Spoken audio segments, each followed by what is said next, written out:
నమస్తే. రాష్ట్ర వ్యాప్తంగా దేశవ్యాప్తంగా కాంగ్రెస్ ప్రభుత్వం చేపట్టినటువంటి కులగణన సర్వే కావచ్చు, అసెంబ్లీలో ఆమోద ముద్రకు సంబంధించి కావచ్చు, ఈ అన్ని అంశాల గురించి దేశవ్యాప్తంగా రాష్ట్ర వ్యాప్తంగా చర్చనీయాంశమవుతుంది. సో ఇది ఇలా ఉంటే వైపు ప్రతిపక్షాలు నిత్యం జనాల్లోకి వెళ్తున్నారు. తప్పుల తడకగా ఈ కులగణన ఉందంటూ కాకి లెక్కలు చేశారు, బీసీలను తగ్గించారు కాంగ్రెస్ ప్రభుత్వం. సో బీసీల మీద చిన్న చూపు అంటూ ఇక విమర్శలు చేస్తున్నటువంటి పరిస్థితి. సో ఈ సందర్భంలో కాంగ్రెస్ నేతలు మాత్రం మా ముఖ్యమంత్రి సంచలన నిర్ణయం తీసుకున్నారు. సో దేశవ్యాప్తంగా కులగణన చేపట్టే విధంగా ఒక రోడ్ మోడల్గా తెలంగాణ వ్యాప్తంగా ఇక్కడ నుంచి కులగణన చేపట్టే ఆదర్శంగా నిలుస్తున్నారు. కాబట్టి సో ఖచ్చితంగా కృతజ్ఞత తెలియజేసుకోవాలి మా ముఖ్యమంత్రికి అంటూ ఇక బీసీకి సంబంధించినటువంటి బీసీ నాయకులంతా కూడా కొంత మీటింగ్లు ఏర్పాటు చేసుకుంటూ కృతజ్ఞత తెలిపే ప్రయత్నం చేస్తున్నారు. రైట్, ఇదే అంశం మీద మాట్లాడదాం. ప్రస్తుతం మనతో పాటు కాంగ్రెస్ పార్టీ సీనియర్ నాయకులు మాజీ ఎంపీ అంజన్ కుమార్ యాదవ్ గారు. సో అంజన్ కుమార్ యాదవ్ గారు, మీరేమో వైపు కృతజ్ఞత సభలంటూ ముఖ్యమంత్రి గారికి అంత మీటింగ్లు ఏర్పాటు చేసుకుంటున్నారు, మరోవైపు ఏమో ఇక ప్రతిపక్షాలు ఇవి తప్పు లెక్కలు కాకి లెక్కలు అంటూ విమర్శలు చేస్తూ ఉన్నాయి. సో ఏది వాస్తవం? ప్రతిపక్షాలు ఎప్పుడన్నా కాంగ్రెస్ మంచి పని చేస్తే మంచి పని చేసింది అన్నారా? ఇప్పటి నుంచి కాదు, స్వాతంత్రం వచ్చిన కాడి నుంచి ఈరోజు యావత్ భారతదేశంలో రాహుల్ గాంధీ గంట పదంగా కులగణన జరగాలి, ఎంత పాపులేషన్ ఉందో అంత భాగస్వాములు చేయాలి వాళ్ళకి అన్నిట్లలో కూడా అని చెప్తుండు. అది ఏదైనా మైకల్లాల్లో కూడా ఉన్నాడా బీజేపీలో చెప్పమని ఈ మాట, బీసీల కులగణన చేస్తామని చెప్పమని. ఇప్పుడు ఇదే కిషన్ రెడ్డి కానీ బండి సంజయ్ కానీ చెప్పమని కులగణన. రాహుల్ గాంధీ నిండు పార్లమెంట్ సభలలో 2-3 సార్లు చెప్పిండా తెలంగాణలో కులగణన జరుగుతుంది మా రాష్ట్ర తెలంగాణలో అని చెప్పిండు కదా. అది చేస్తుంది. మీరు తప్పులు ఉన్నాయి ఒప్పులు ఉన్నాయని ఫస్ట్ మీరు చేసిండ్రా ఇంతవరకు? ఆ రోజులలో వీపీ సింగ్ ఉన్న మండల కమిషన్ గగ్గోళ్ళు పెట్టి దాన్ని ఎక్కడక్కడ కాంచి పడేసారు. ఈరోజు మంచి చిత్తశుద్ధితో చేస్తున్న దాన్ని కూడా అడ్డంకులు సృష్టిస్తున్నారు ఈ ప్రతిపక్షాలు. ఎప్పుడు వాళ్ళు కొనియాడిరు మంచి చేస్తున్నామని.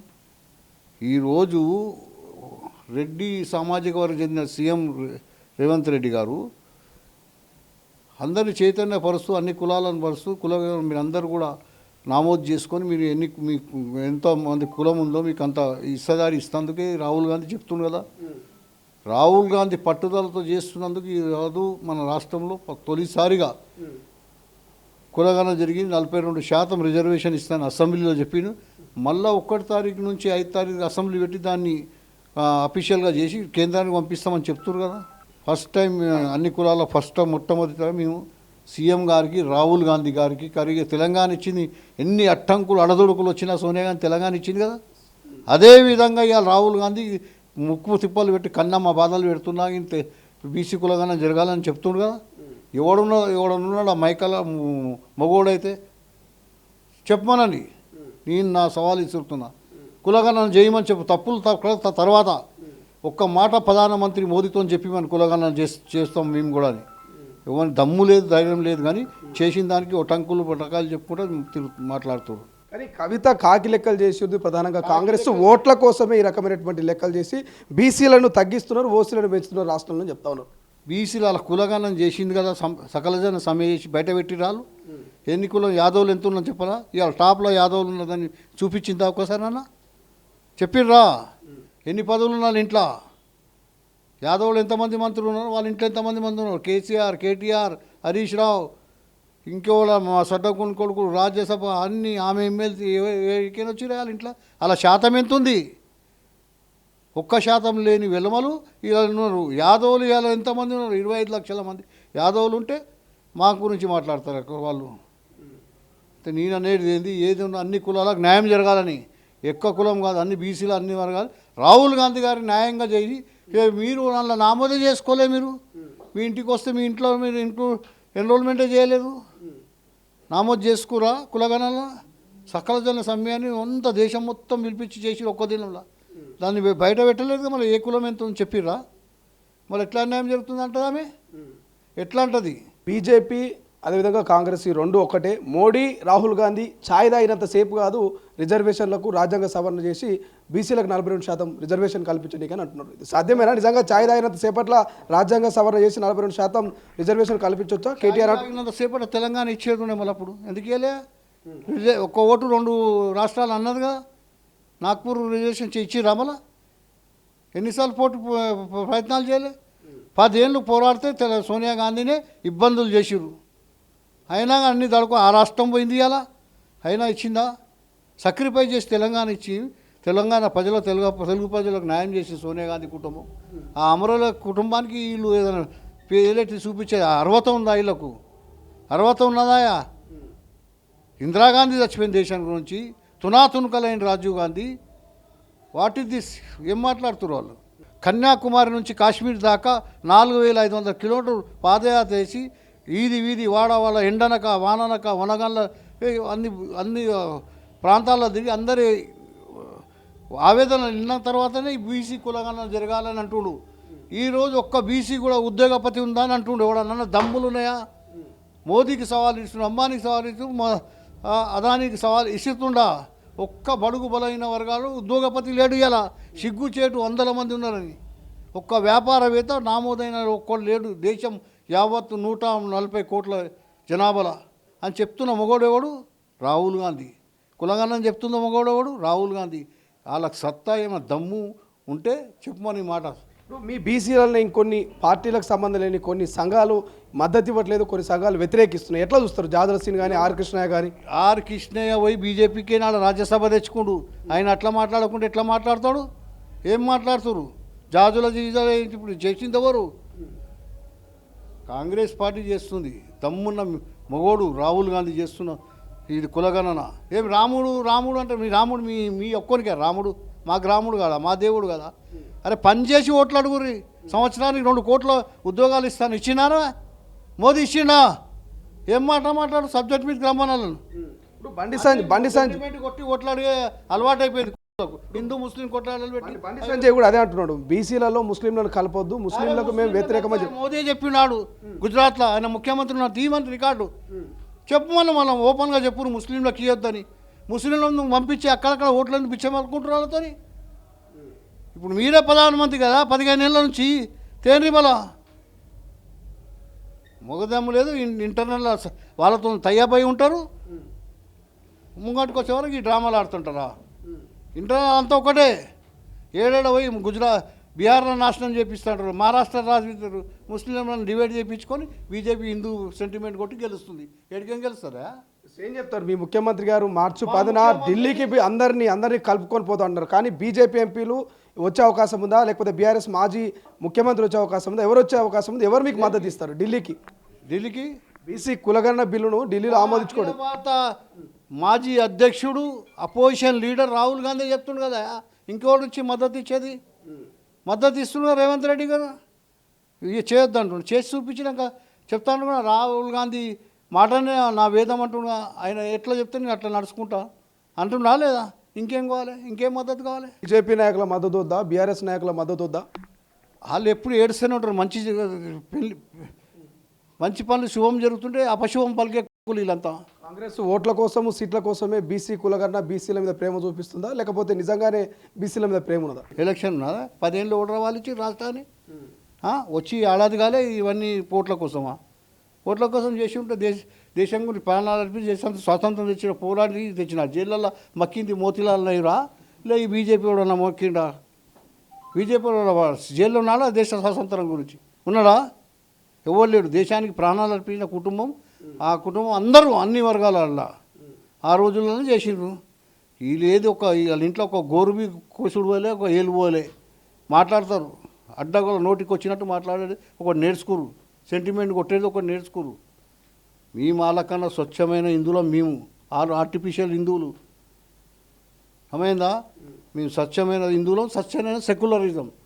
అన్ని వర్గాలను కుల మతాలు అన్ని వర్గాలను కలుపుకోవే ఏకతత్వం. మీరు భజన మీద చెప్తారు, లోపలికి కలిసి ఉంటారు వీళ్ళు. కానీ కాంగ్రెస్ ముస్లిమ్స్కి ఎక్కువ ప్రిఫరెన్స్ ఇస్తుందనే ఒక ప్రచారం అయితే పెద్ద ఎత్తున జరుగుతుంది. దీన్ని ఎట్లా చూస్తారు? బీజేపీ ప్రధానంగా ఈ ఆరోపణ కూడా చేసింది అనేక మార్లు. అది మళ్ళీ కుల్ల చెప్పమను అని మీరు సంకలు వేసుకొని తిరుగుతారు కదా ఒక్కొక్కళ్ళని. వాళ్ళకి తెలియదాయా? కాంగ్రెస్ పార్టీకి కావాలి పాపం ఒంటరిగా చేసి ఏదో అది మీద అటాక్ చేద్దామని చూస్తారు. కానీ మేమందరం వాళ్ళు ఇంకా ఉన్నాం. రాహుల్ గాంధీ ఇంకా సోనియా గాంధీ ఇంకా ఎట్లా మైకాల్లో వచ్చినా మేము అడ్డంగా నిలబడి 6 మాసాల కంటే కాంగ్రెస్ ప్రభుత్వం ఎక్కువ ఉండదు, మళ్ళీ మనమే అధికారంలోకి వస్తామని బండి సంజయ్ చెప్తున్నాడు. సాధ్యం అవుతుంది అంటారా ఇది? ఏమని చేస్తారు? ఉన్నది కదా ఆడ అన్ని రాష్ట్రాల్లో అట్నే చేస్తారు కదా. ఎవడు ఏకనాథ్ సిండేని ఈయన చీల్చిచ్చిన తరిమి కొడతారు తెలంగాణలో అట్లా చేస్తే తరిమి కొడతారు. ప్రజలు ఎన్నుకున్న ప్రభుత్వాన్ని కులవస్తే పుట్టగతులు ఉండవు బీజేపీకి రాష్ట్రంలో. నేను చెప్తున్నా, ఓట్లేసి గెలిపించురు 10 సంవత్సరాలు నానా ఇబ్బందులు పడి ఈరోజు కాంగ్రెస్ ప్రభుత్వం వస్తే దాన్ని కూలగొడతారా? మీరు ఎట్లకేం గెలిచిరా? మీరంతా రాముని పేరు మీద, హిందువుల పేరు మీద, హిందువులు ఇలా జాగిరా? హిందువులు రాముడు ఇలా జాగిరా? రాముడు అందరి దేవుడు, అందరు హిందువులు అన్నటువంటి దేవుడు, అందరం కొనియాడుతాం. మేము, నా పేరే అంజన్ కుమార్, ఆంజనేయ స్వామి, మేము రాముని భక్తులు. మేము కేసీఆర్ నేను అడుగు పెడితే మామూలుగా ఉండదు, నా తాటికి తట్టుకోలేరు, భూకంపం వస్తుంది అంటున్నాడు. మళ్ళీ మనమే అధికారంలోకి వస్తాం, కార్యకర్తలు నారాజు కావద్దు, తెలంగాణలో ఉప ఎన్నికలు వస్తున్నాయి, ఉప ఎన్నికలు కూడా మనమే గెలుస్తామని అంటున్నాడు. ఎట్లా వస్తారు కేసీఆర్? భూకంపం వచ్చేటోడు మళ్ళీ పార్లమెంట్ బిల్ పాస్ ఇప్పుడు భూకంపం లేదు, భూకంపం అడ్డం కొట్టి మేము తెచ్చినాం తెలంగాణ. ఆ రేపు పార్లమెంట్లో లేడు కదా, బిల్లు చింపితే వీడు ఇంటికే పోతుండే, ఇప్పటిదాకా రాకపోతుండే. బీజేపీ వాడు ఇవ్వకపోతుండే ఓడే తెలంగాణ. దర్వాజాలు పెట్టి తల్లిని చంపి బిడ్డనిచ్చి అన్నారా బీజేపీ వాడు? మళ్ళీ ఎందుకు అడుగుతారా ఓట్లు వీళ్ళు తెలంగాణలో? మీకు ఏ అర్హతతో అడుగుతారు ఓట్లు? తెలంగాణ ఇచ్చింది సోనియా గాంధీ.